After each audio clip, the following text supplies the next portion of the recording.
Minhas caríssimas irmãs e meus caríssimos irmãos, boa noite. Que a paz do Mestre Jesus possa estar ecoando sempre nos nossos corações hoje e por toda a eternidade. Nós, hoje, teremos a oportunidade de continuar o estudo do Evangelho segundo o Espiritismo. E a parte que nos cabe é falar sobre o capítulo 17, Sede Perfeitos, que a leitura escolhida aleatoriamente pelo nosso irmão Giovandir já nos abriu aí a elucidação do tema que nós vamos tratar, porque ela fala principalmente em servir. E esse capítulo, ele do capítulo 15 do Evangelho de Mateus, ele traz, acima de tudo, algumas coisas interessantes sobre os caracteres do homem de bem, o verdadeiro espírita, e a parte que nós iremos ler, peço vênia para ler, fala sobre o dever. Vamos à leitura. É um trecho pequeno. Essa mensagem, o espírito de Lázaro ditou ao codificador no ano de 1863. E diz Lázaro: o dever é a obrigação moral da criatura para consigo mesma, em primeiro lugar, e em seguida para com os outros. O dever é a lei da vida. Com ele deparamos nas mais ínfimas particularidades, como nos atos mais elevados. Quero aqui falar do dever moral, e não do dever que as profissões impõem. Na ordem dos sentimentos, o dever é muito difícil de cumprir-se, por se achar em antagonismo com as atrações do interesse e do coração.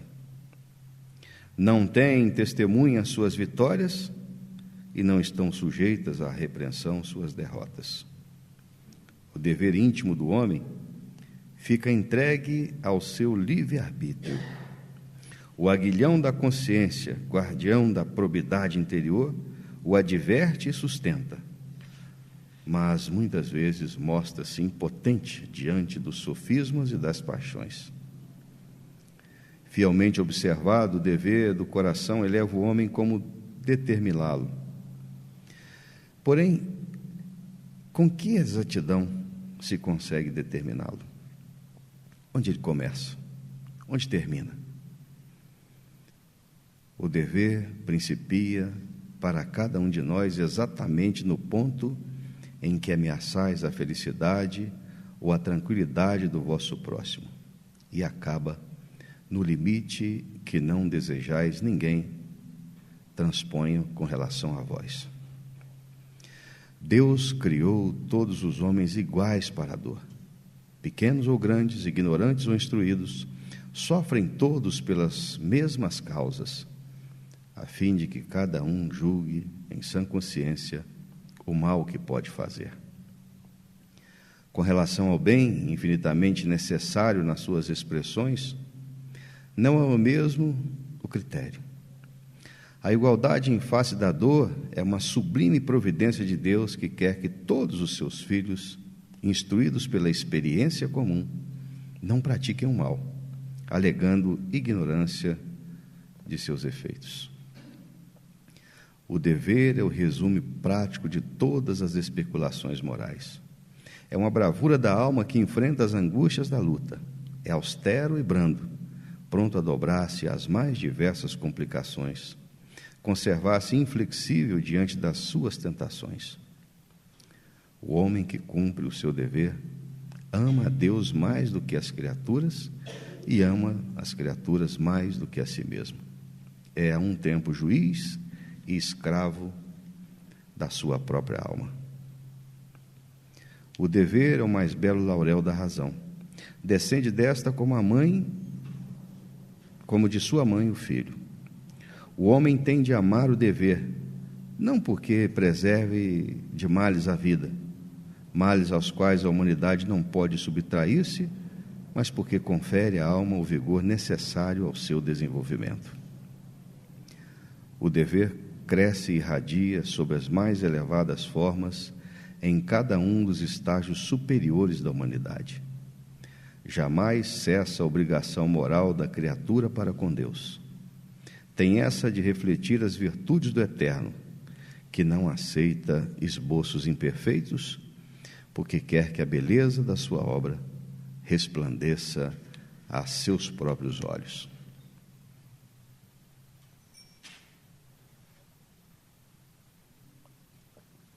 Até aqui a mensagem de Lázaro.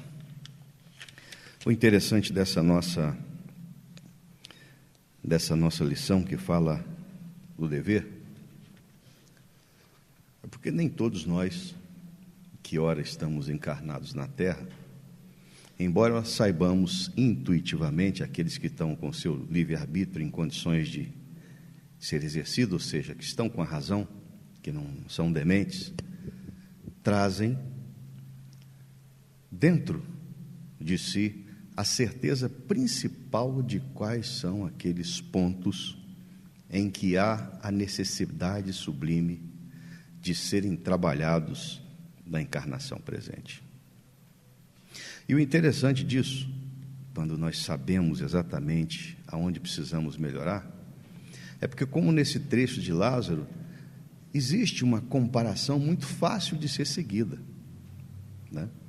Porque o dever nada mais é do que aquela necessidade que a criatura humana tem por ser temente a Deus, por ter a possibilidade dos exemplos do Cristo, de fazer com que a sua vida possa ser traçada dentro de limites. E o limite do dever, então, ele passa necessariamente por dois aspectos muito simples: o ter a possibilidade de fazer o bem às criaturas e saber que esse bem, ele tem que ser feito na medida em que a pessoa que se beneficia dele seja exatamente aquela que tem o sentimento que eu teria do bem que estaria recebendo. Porque o que acontece as mais das vezes? E esse dever que Lázaro coloca, ele coloca o dever moral, não das profissões, ele faz questão de deixar isso bem claro. Porque esse dever moral, e aí nós vamos pegar um ponto só de análise, porque ele poderia ser mais extenso, a gente vai focar bem a família, né? Nós vivemos numa época dessa dimensão, ou nessa difusão de informações, em que os valores, de certa forma, eles são deturpados pela ética que nós deveríamos levar como sendo a mais necessária à convivência harmoniosa das criaturas. E aqueles que são mais a nós, ou aqueles que têm os cabelos encanecidos, ou alguns que nem têm, né? Lembra-se de que uma época da família que o dever que a família era submetida, porque um pai e uma mãe, que eram esses modelos, faziam com que a prática, acima de tudo, da verdade e dos bens, fossem algo necessário a ser feito, fosse como fosse. Ou seja, se naquela nossa meninice, naquelas nossas peraltices, nós tivéssemos a capacidade de ofender alguém e isso chegasse ao conhecimento dos genitores, a reprimenda, às vezes física e dura, era imediata. E essa licenciosidade de hoje, logicamente, não há que se falar nos excessos daquela época que haviam, mas era exatamente a necessidade de mesmo com auxílio de uma austeridade, de uma dureza, fazer com que esse limite fosse estabelecido. Ou seja, eu não posso levar a outro algum tipo de ofensa que eu não gostaria que me fosse feito. E esse dever, logicamente, hoje nós temos, as pessoas não têm ainda essa consciência de que tudo nessa nossa vida efêmera que estamos sobre a terra passando, é um somatório das oportunidades que a gente tem de, quando a nossa consciência nos cobra o cumprimento desse dever, eu tenho a capacidade de entender que, muitas vezes, os deveres que nos são atribuídos hoje nada mais são do que o reflexo dos meus equívocos cometidos em encarnações pretéritas. Nós deixamos para final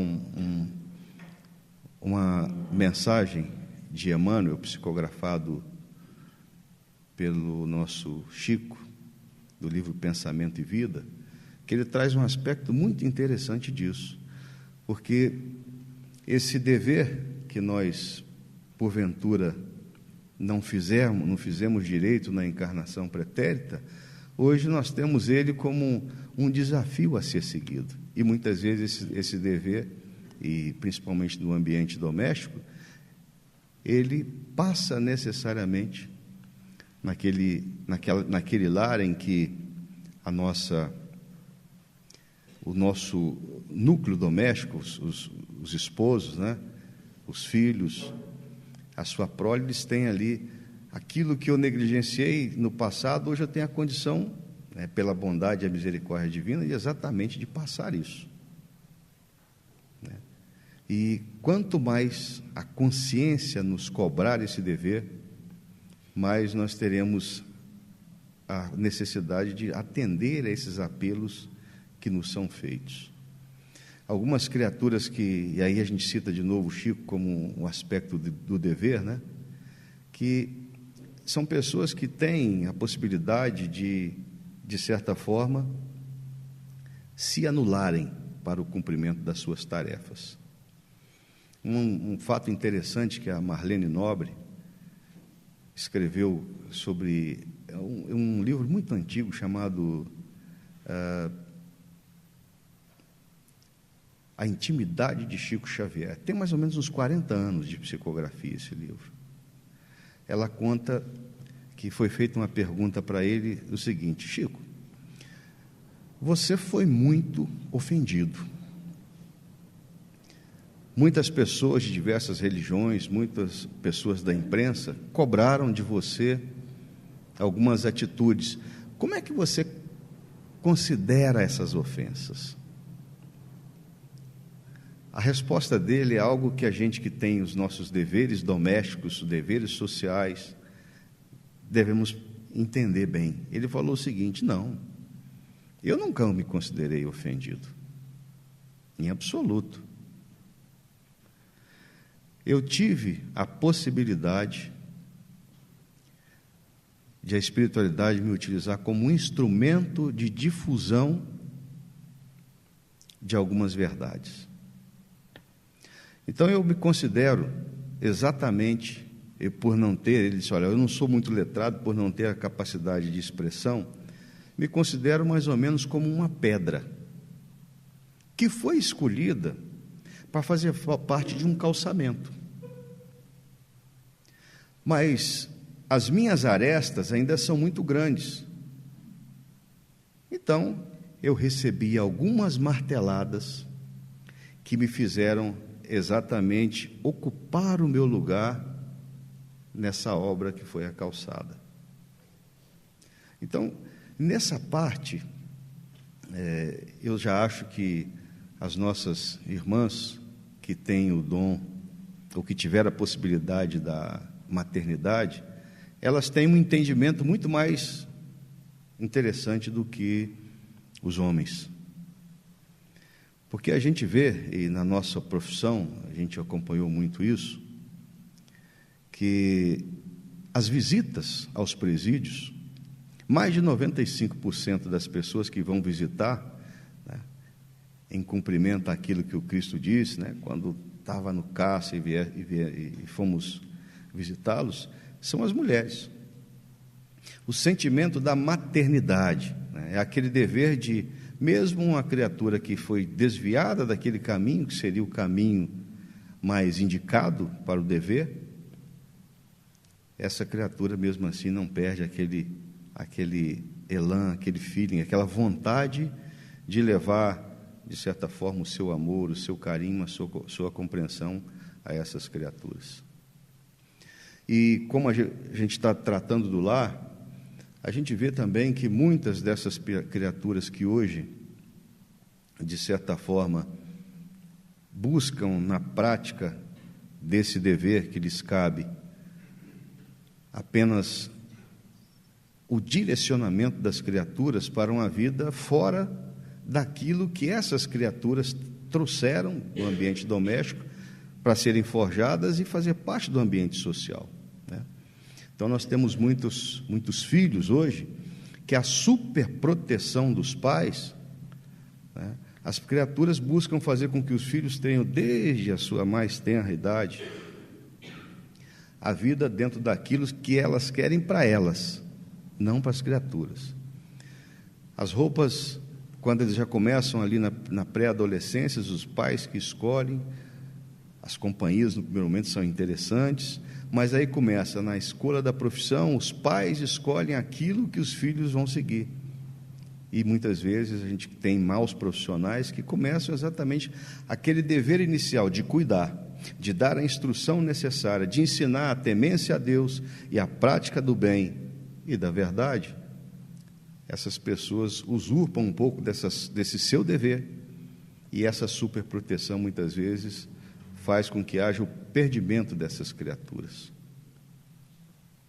E muitos outros, já desde a mais tenra idade, esse dever de ensinar, por exemplo, o desprendimento dos bens, os filhos aparentam, ou começam a aparentar na sociedade exatamente o contrário, a vontade do consumismo exacerbado, da prática do ter, eu preciso ter mais, eu quero ter mais, quando a gente sabe que, desde o princípio, né, e a doutrina espírita é muito rica nessas citações, nós somos passageiros temporários da Terra.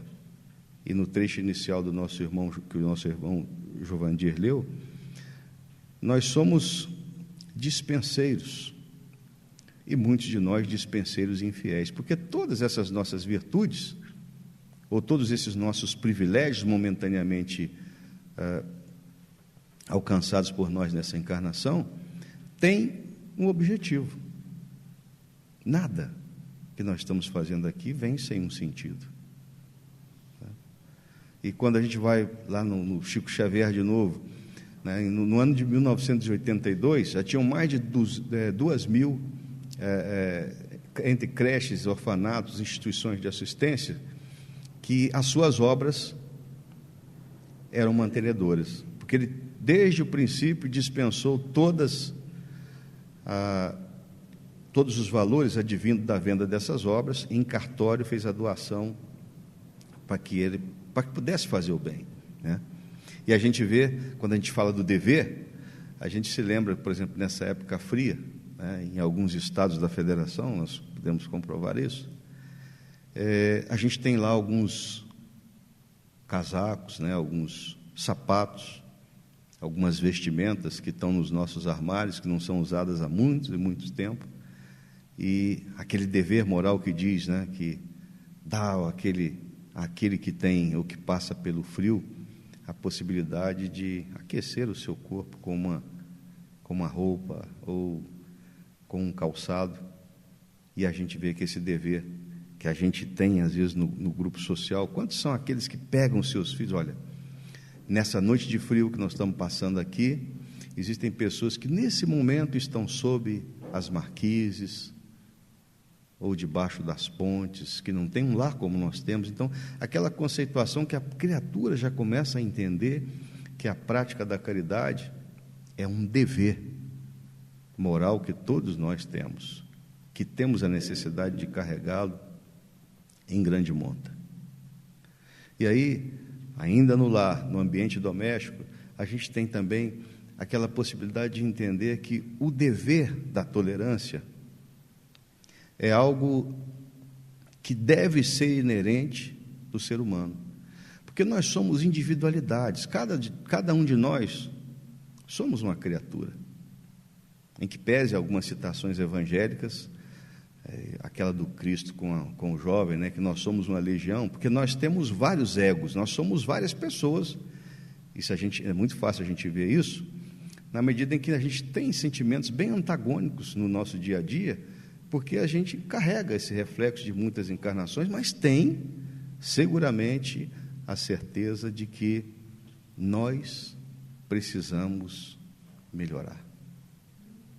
E esse dever que nos cabe, enquanto criaturas, e principalmente nós que temos já esse esclarecimento maior da doutrina espírita, que nos dá esse entendimento que, sendo uma individualidade, essa individualidade minha carrega muitas encarnações pretéritas. E o somatório de todos os meus débitos, digamos assim, ou pelo menos na grande maioria deles, a encarnação presente me fez ter várias oportunidades de fazer, então, a reparação desses equívocos cometidos nas encarnações pretéritas. Então, esses deveres que nos cabe, eles realmente vêm suprir essas lacunas daqueles equívocos cometidos. E a gente vê hoje que fala-se que o mundo, e o Brasil principalmente, está muito violento, né? Porque muitas vezes a gente não entende por quê, mas caramba, como é que existem lares ainda em que a pessoa não tem aquela capacidade de entender que no seio social, para que eu melhore o mundo, eu tenho que começar melhorando por mim mesmo. Mas como? Se a sociedade ou se as pessoas ainda querem apenas tentar se isolar do grupo social para ter o maior número de vantagens possíveis. E nós não estamos à margem desse processo. Porque a melhora do mundo só será efetiva quando cada um de nós ver com que os deveres que nos cabem, quer seja no grupo social, quer seja no grupo profissional, quer seja na nossa entidade religiosa que nós fazemos parte, nós abraçamos os deveres que nos são colocados à disposição de melhorar a nós mesmos, porque são a necessidade que nós temos de, ao chegar do outro lado, ao ser recebido pelos nossos maiores, ter naquela ficha ou naquele checklist de missões a serem cumpridas, nós possamos ganhar pelo menos uma nota 5. Porque dizem lá que o famoso planetão, né, que Bezerra de Menezes gosta muito de falar, que é aquelas criaturas que não tiverem um nível mínimo de vontade de fazer o bem, ou pelo menos da prática do bem, eles não terão mais a possibilidade de reencarnar na Terra. E lá ele deixa muito bem claro que o não fazer, ou seja, o se omitir, também é deixar de fazer. E aí a gente gosta muito de falar sempre aqui, né, que a casa de Sebastião Mártir, né, nesses seus 60 anos de existência, ela tem o privilégio de ter um local ali, que na realidade é que se reveste em 3, que é a creche Irmã Elvira, que é o lar Jorge Cauí e o Maria de Madalena. Então nós temos 3 locais lá que dá para começar a executar esse dever, né, que a gente tem de solidariedade com os nossos irmãos e irmãs necessitados do nosso apoio.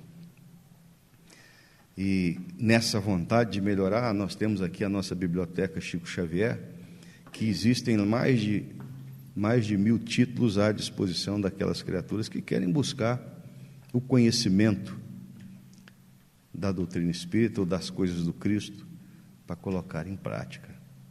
E aqueles que quiserem adquirir esses livros, nós temos também nessa biblioteca a possibilidade, e aqueles que assim o fazem, estão contribuindo porque os recursos são todos empregados na nossa obra. E temos aqui também a possibilidade, aqueles que ainda não começaram o estudo da doutrina espírita, nós temos o estudo sistematizado da doutrina espírita, que é levado a efeito aos sábados, e temos também às sextas-feiras o curso de desenvolvimento mediúnico, em que as pessoas têm a possibilidade de buscar a se preparar para essa grande tarefa, que é dar de graça o que de graça nós recebemos. Porque o dever que nos cabe, enquanto conhecedores da verdade, faz com que nós tenhamos sim que arregaçar as mangas e nos preparar, porque é muito melhor você ser um enfermeiro diligente do que um paciente bem assistido. Isso faz parte realmente da nossa grande possibilidade. E quando a gente volta aqui nessa questão do dever, a gente vê que hoje, né, nós estamos necessitados muito disso. E esse dever moral que a gente, na palavra de Lázaro, eu não tenho aqui, se eu ganho ou se eu perco, eu não tenho nem quem me, de certa forma, homenageia, mas nem quem me cobra, mas a gente tem a nossa consciência que é o parâmetro maior que nos mede. Esse é o parâmetro melhor que nos mede, porque não ficamos confortáveis, né, quando temos a possibilidade de falar, caramba, eu já não posso mais, a essa altura da minha presente encarnação, dizer que eu não tenho conhecimento. Porque eu tenho a possibilidade do estudo, eu tenho a casa que tem, acima de tudo, essa gama de oportunidades para que eu me prepare. Porque o médium, na realidade, a gente, nesses anos de labuta mediúnica, entende que o médium, na realidade, ele é um grande paciente. Ele é alguém que necessita estar sempre numa terapia. E o exercício da mediunidade é essa grande terapia, onde nós recebemos muito mais do que doamos. Isso aí é uma constante, né, que a espiritualidade diz, olha, vocês recebem muito mais do que vocês doam. Porque naquela pequena predisposição ao trabalho, nós temos o socorro da equipe espiritual que está sempre conosco, e aqueles que estão sempre ligados no bem, têm aquela intuição para a resolução dos seus problemas do dia a dia. Não para ser famoso, para ter isso aqui, não. É para ter a possibilidade dessa convivência fraterna que nós necessitamos. E muitas vezes os nossos lares, a desarmonia, ela é feita através de nós mesmos, do não cumprimento daqueles nossos deveres mínimos. Entre eles, a prática constante da tolerância e da paciência. Como eu falei, nós somos individualidades. E muitas vezes o Cristo já falava com propriedade que eu consigo ver um argueiro no olho do outro, mas não consigo ver a trave no meu, porque aquilo que muitas vezes nós fazemos, né, faz o que eu mando, não faz o que eu faço, é para o nosso filho o estímulo exatamente à vida na desobediência. Naquele companheiro que no momento de uma irritação, eu vou me permitir aqui falar um assunto da minha família, que ontem eu dei boas gargalhadas. O meu pai, que alguns aqui conhecem, é um senhor de pouca instrução, e ele teve vários casamentos, e o último deles agora, a senhora dele entrou no período do climatério. E ele não entende que muitas das coisas, das atitudes delas, é fruto do corpo que está passando por uma série de transformações. E aí ela cortou um pedaço do cabelo. Ele ficou uma semana sem falar com ela, porque isso era um absurdo, que ela era muito bonita de cabelo comprido. Então, muitas vezes a pessoa não entende aquilo que é muito cômodo para ele, ou seja, aquilo que ele vê como uma beleza, para outra criatura é um suplício, que está ali com a temperatura corporal alterada e está passando por diversas dificuldades. Então, me desculpe por falar aqui na família, mas esses é um exemplo pequeno para a gente ver o que nós não passamos no dia a dia. Aquilo que a pessoa está fazendo, que é algo que é muito importante para ela, nós temos aquilo muitas vezes como uma agressão àquilo que nós queremos, que nós gostamos que seja feito. E o dever diz que para que a convivência fraterna da família seja levada a efeito, eu tenho que ter necessariamente a capacidade de tolerar. Essa é uma das formas interessantes. Ou seja, como disse Lázaro, aquilo que eu estou fazendo é aquilo que eu gostaria que me fosse feito? Eu toleraria isso? Então, dessa forma, a gente vê que o dever, ele alcança, né, um chamamento constante à revisão dos nossos procedimentos. Porque se eu quero a paz, eu tenho que ter a possibilidade de estar sempre fazendo com que a minha parte seja executada e bem, para que essa parte seja levada a efeito.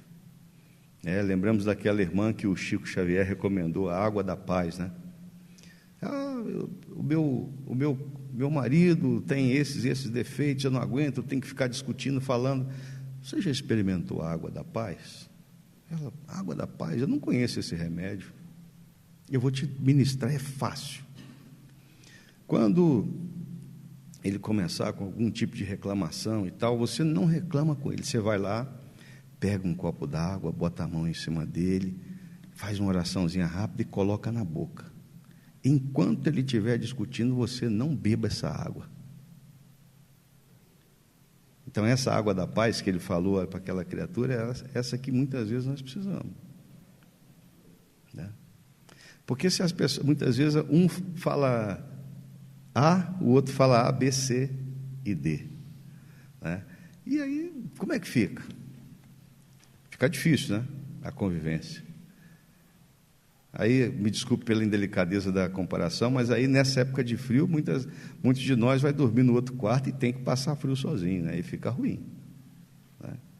Então, o nosso dever, esse zelo que nós temos que ter conosco mesmos, é algo que deve, acima de tudo, nortear o nosso dia a dia, a nossa vontade sublime de fazer com que nós possamos entender que, como filho de Deus, né, a Ele nós devemos primeiro fazer com que a nossa obediência seja clara. E, num segundo momento, ter nas pessoas que são a imagem e semelhança de Deus e nossa mesma, os nossos irmãos de caminhada, né, que nada mais são do que os instrumentos necessários à nossa evolução espiritual. São as ferramentas que a espiritualidade nos disponibiliza para que nós possamos, em estando convivendo com eles em harmonia, fazendo com que as arestas nossas de cada dia sejam devidamente aparadas. E dessa forma, com certeza, nós vamos ver que, cuidando do nosso próximo, nós começamos a cuidar de nós mesmos. E aí a gente passa por o degrau seguinte, que é não querer apenas admirar as pessoas, ou não querer ser admirado para as pessoas, é querer fazer com que a nossa convivência seja sempre da forma mais tranquila, mais harmoniosa possível. E eu vou me permitir ler um texto que eu achei fantástico e que, de uma forma muito simples, ele traz como fechamento a conclusão que fala sobre o dever. É um trecho do livro Pensamento e Vida, que o nosso Emmanuel ditou a Francisco Cândido Xavier.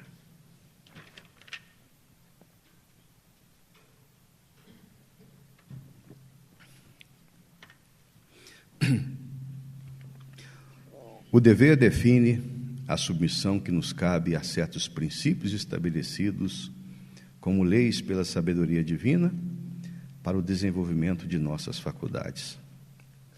Para viver em segurança, ninguém desprezará a disciplina. Obedecem às partículas elementares no mundo atômico, obedece à constelação na glória da imensidade. O homem viajará pelo firmamento a longas distâncias, do lar em que se lhe vincula o corpo, mas, no entanto, não logrará fazê-lo sem obediência aos princípios que vigem para os movimentos da máquina que o transporta.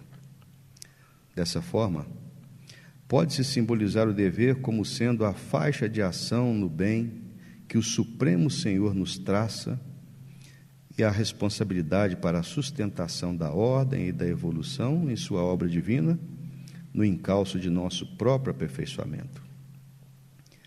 Cada consciência bafejada pelo sol da razão será interpretada assim, à conta de um raio na esfera da vida, indo da superfície para o centro, competindo-lhe a obrigação de respeitar e promover, facilitar e nutrir o bem comum, atitude espontânea que lhe valerá o auxílio natural de todos os que lhe recolhem simpatia e a cooperação.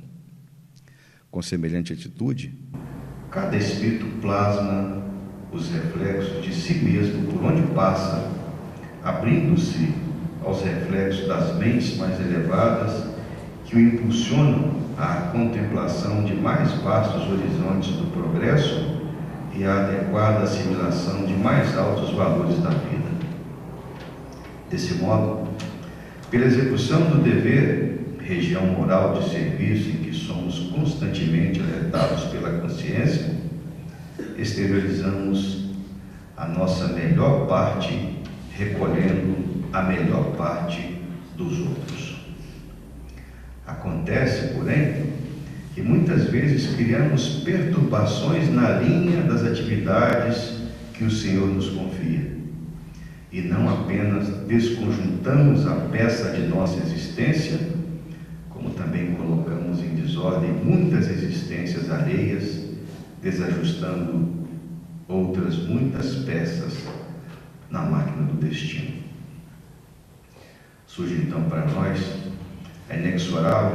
o inexorável constrangimento, a luta maior que podemos nomear como sendo o dever de regeneração, pelo qual somos compelidos a produzir reflexos inteiramente renovadores de nossa individualidade, à frente daqueles que se fizeram credores das nossas cotas de sacrifício. É dessa maneira que recebemos, por imposição das circunstâncias, a esposa incompreensiva, o esposo melancólico, o filho doente, o chefe agressivo, o subalterno infeliz, a moléstia pertinaz ou a tarefa compulsória a benefício de outros, na gleba espiritual para o esforço intensivo na recuperação de nós mesmos. É por esse motivo que de nada vale desertar no campo das duras obrigações em que somos chegados a fazer, por força dos acontecimentos naturais do caminho, de vez que na intimidade da consciência, ainda mesmo que a apreciação alheia nos liberte desse ou daquele posto de devotamento e renúncia, ordena a razão estejamos de sentinela na obra de paciência e de tolerância, de humildade e de amor, que fomos chamados intimamente a atender. Sem isso, não obstante a aparência legal do nosso afastamento de luta, somos invencivelmente onerados por ocultar sensação que desconcertantes fazem com que nossas próprias fraquezas, que começando por ligeiras irritações e pequenos desalentos, acabem matriculando-nos o espírito nos institutos da enfermidade ou na vala da frustração. Eu acho que esse texto, por si só, já nos dá realmente esse chamamento, né? Em que a oportunidade que nós temos do cumprimento dos deveres que são inerentes de cada um de nós, quanto mais cedo nós abraçarmos essa tarefa, melhor nós sairemos ao final dessa nossa curta existência sobre essa terra. Que nós possamos todos ter uma noite de paz, de reflexão, e ao chegar nos nossos lares possamos abraçar a todos os nossos, que são tão queridos e são tão necessários à nossa evolução espiritual. Fiquemos em paz.